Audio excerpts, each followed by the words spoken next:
Malva pudding. I don't know if it's something that I always have known about in my life, but I know about it now, and sometimes that happens. You feel like you've known something about your whole life, but actually you've only known something for about a year, but it was like said in casual passing and like intercepted your subconscious mind to think like, yeah, I just know, I know what that is. Like, it makes sense.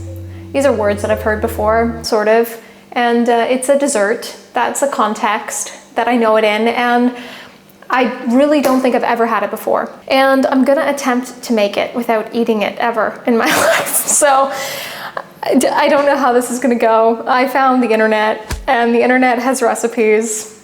So we're gonna follow a Cape Malay Malva pudding situation. And if you're new to my channel, baking scares me. It is not something I feel comfortable in. I'm a great cook, but when it comes to trusting the process of making something that I cannot taste and know the outcome of before it goes into the oven and bakes, and like there's no going back at that point, like it freaks me out a little bit. So basically like a cake or sponge that then you submerge and cover in like a creamy sweet sauce. Let's do this thing.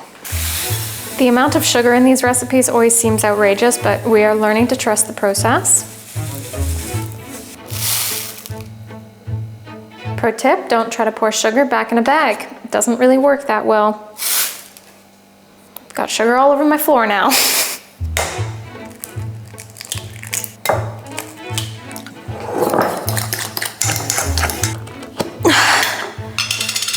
All of the recipes that I saw on the internet have apricot jam in it, and it was a lot of willpower for me to buy this jam because I'd find jam way too expensive. But the idea of trying to source apricots to make my own jam also seemed ridiculous. So I bought the cheapest apricot jam, and I hope it's good. I hope it tastes okay. 1 tablespoon.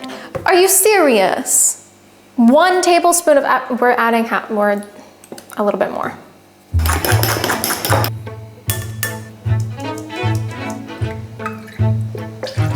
The one thing I don't get about this recipe is that it requires 1 teaspoon of white vinegar. Please explain. Never have I ever put vinegar in a baked good before. Because it's like, this is like it says it's supposed to curd, and that's what's happening, but like, why though? Why? Why is there cheese in my baked good? Yeah, that's cheese now.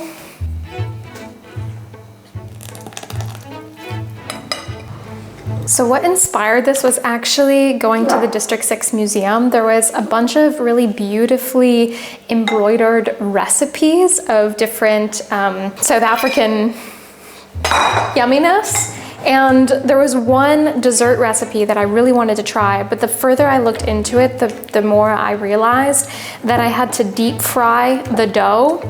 And I'm at like maybe level 2 of Mario Kart game when it comes to baking. And I feel like deep frying dough is like at least midway through that journey of figuring out baking, and it felt way too overwhelming for me to try. So this is how I concluded making Malva pudding. All I smell is the vinegar. Like, I don't get that step.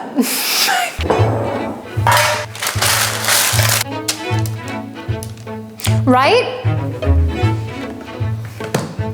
Okay, yes. Do things that scare you, kids. Do things that scare you. All I'm hoping is that I do it justice. So somebody in a comment not that long ago asked me to share the journey of how I ended up in South Africa, and I actually created an entire video about my life, and it's a bit satirical and crazy and funny, but obviously very truthful and gives like a full timeline of everything that I've experienced in this weird thing that we call life, and you can check that out here. But how I actually ended up in South Africa is a little bit of a crazy story, because it was not something that was like on my bingo card, so to speak. It was not something that I'd been dreaming about forever and ever. It really just kind of happened. And in this weird way, I felt like 2 hands behind me, like pushing me to bring me here. And I honestly can't imagine my life any other way. And I know a lot of people question why I don't live in Canada, which I'll get around to. However, let's start with how I ended up in South Africa. Previously in 2022, I car camped across Canada, filmed a lot of it, and ended up moving to a small town in British Columbia, Canada. When I moved there, I met a boy. It's always about a boy. And in 2023, we decided to start traveling together. We went to France and Spain and then went back home to Canada. I still had my travel bug. Me and that boyfriend broke up. I started traveling again. Next thing you know, ticking off a bunch of countries, I land in Turkey. And at the end of September, beginning of October, I met a boy from Namibia.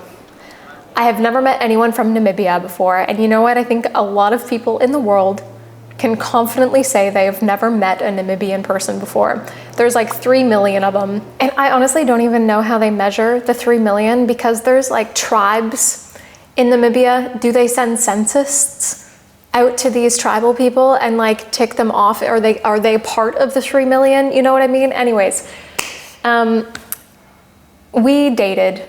And let's not go into the depths of that relationship because honestly, like, I'm not gonna lie, it wasn't great. But I landed here because he was Namibian and South African. Namibia actually used to be a part of South Africa, and then in 1992 gained their independence. So it's a very, very, very young country.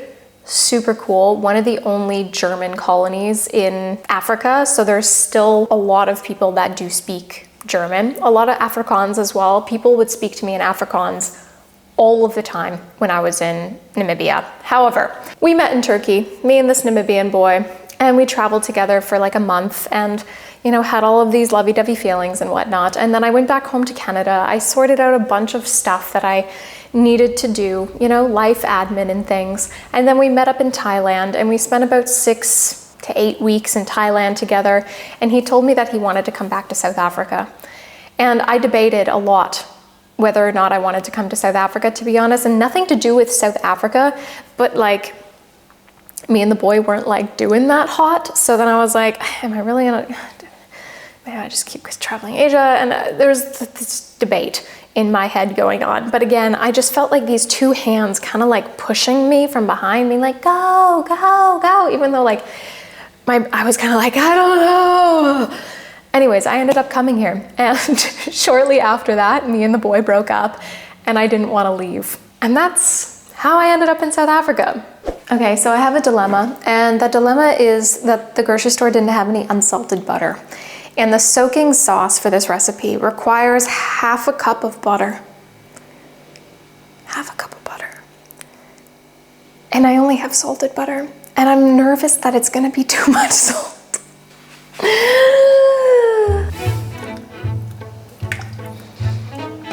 The sauce to cake ratio doesn't make sense to me. Trust the process, I guess. It just seems wrong. I'm not stressed, you're stressed.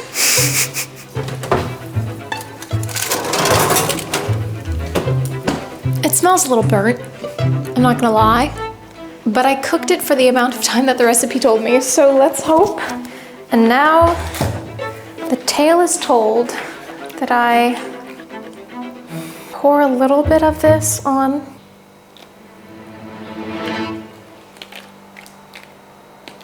Okay, and now I stab generously. And then I pour again.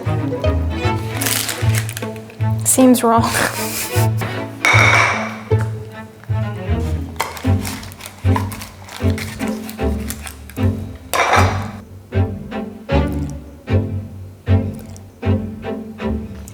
Absolutely beautiful on the inside, and somehow, some way, it's soaked up like almost all of that liquid, which is just insane to me.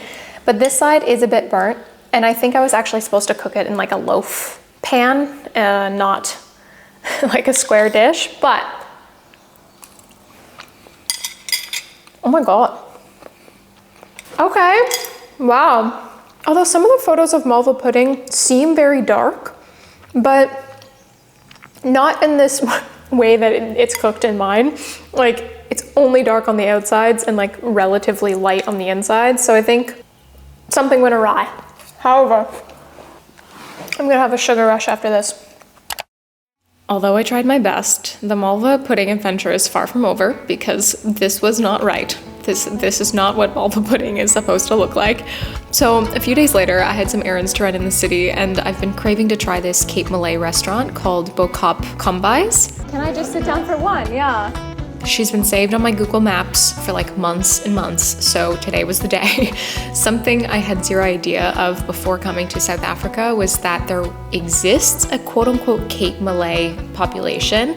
They are descendants of people from Eastern Africa, India, Indonesia, and several other places brought to South Africa as slaves between the 17th century and the 19th century. So the traditional cuisine is very, very unique with Eastern roots, European influence, African practices, and local ingredients. So I ordered a dish called denningvlees. It's kind of hard to say without a little bit of an accent, which is traditionally made with lamb, but it can be made with other meats. The meat is slow cooked in a stew and has this sweet and sour flavor. Mine was served with roasted vegetables, a small amount of mashed potatoes, spiced rice, and a bit of pickled beet. It was so incredible, and there's no wonder why this restaurant has great reviews.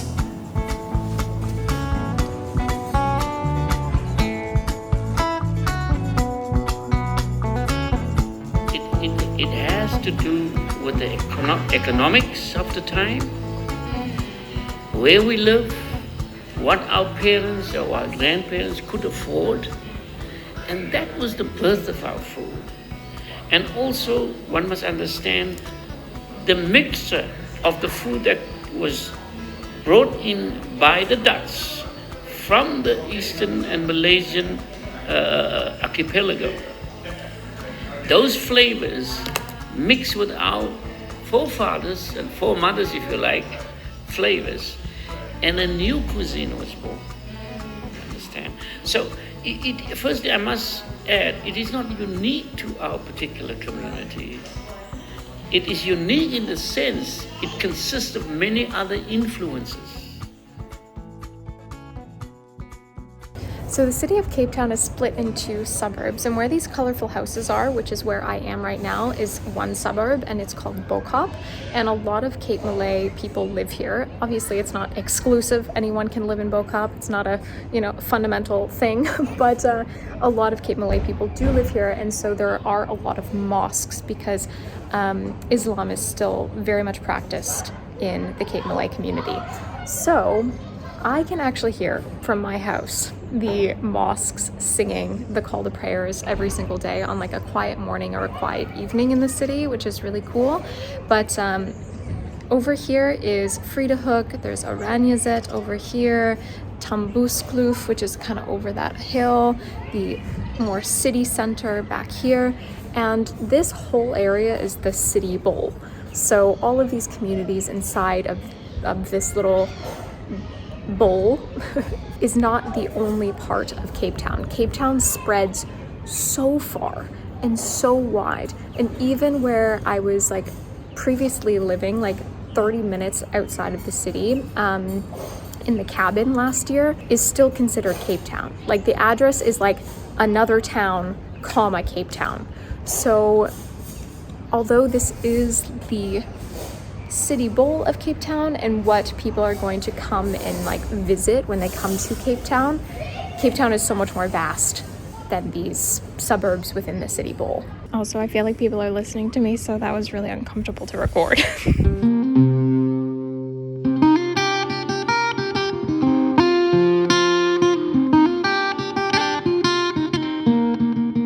And again, we must underline the fact that we cannot just take sole acknowledgement of our dishes. It is a mixture of many other dishes. And I'm always saying that even in food, we are one people.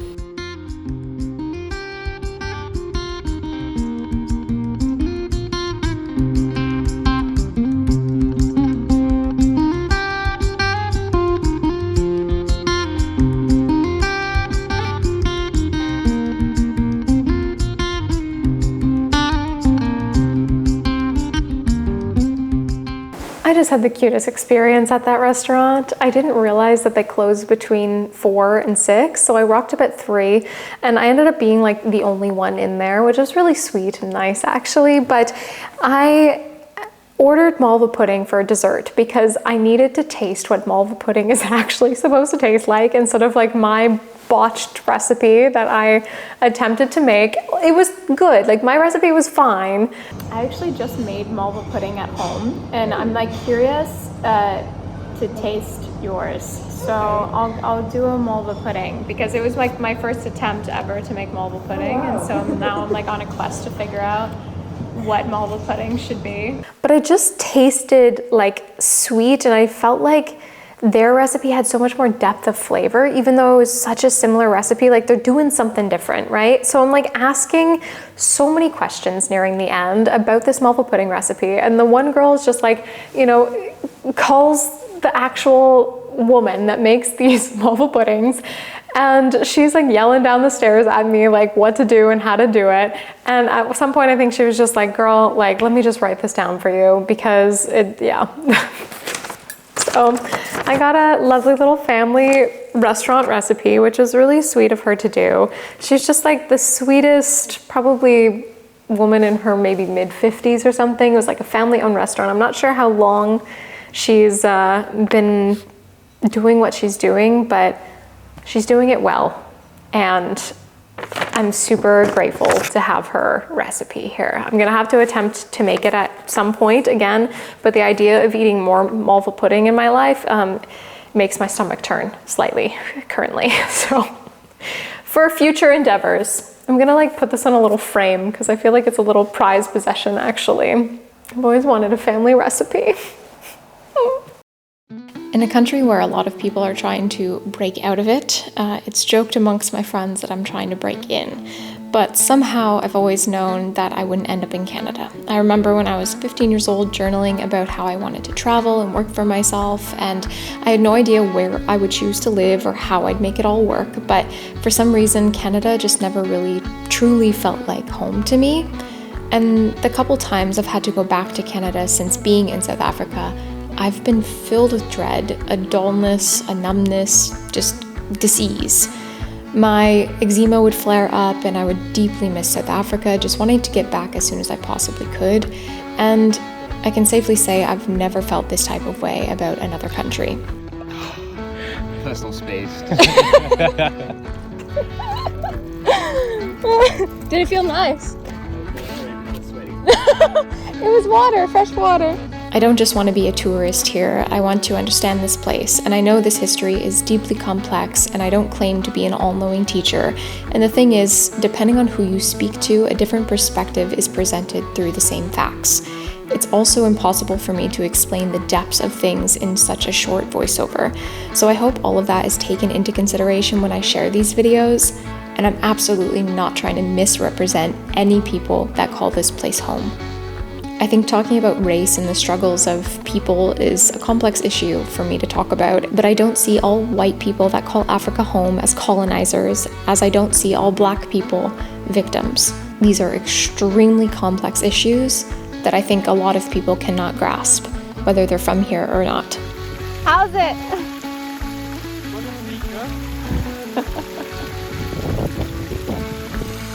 Did you fill up your water bottle? Beautiful. Are you gonna drink it all though? Aren't you scared that people pee in the mountain? Drains down into the water. I'll drink it. Okay. Yeah.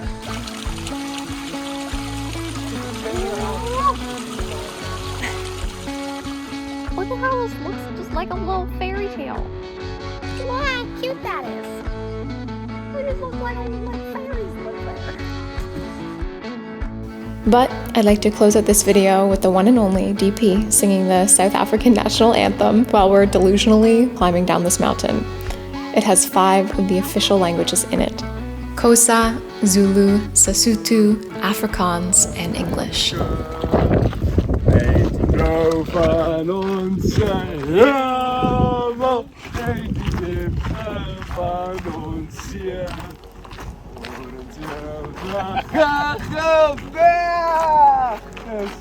Oh, die kransen. For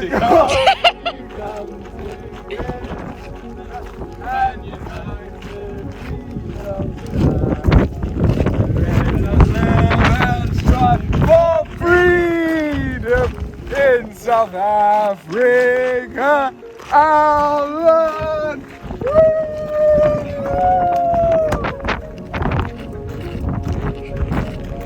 And see.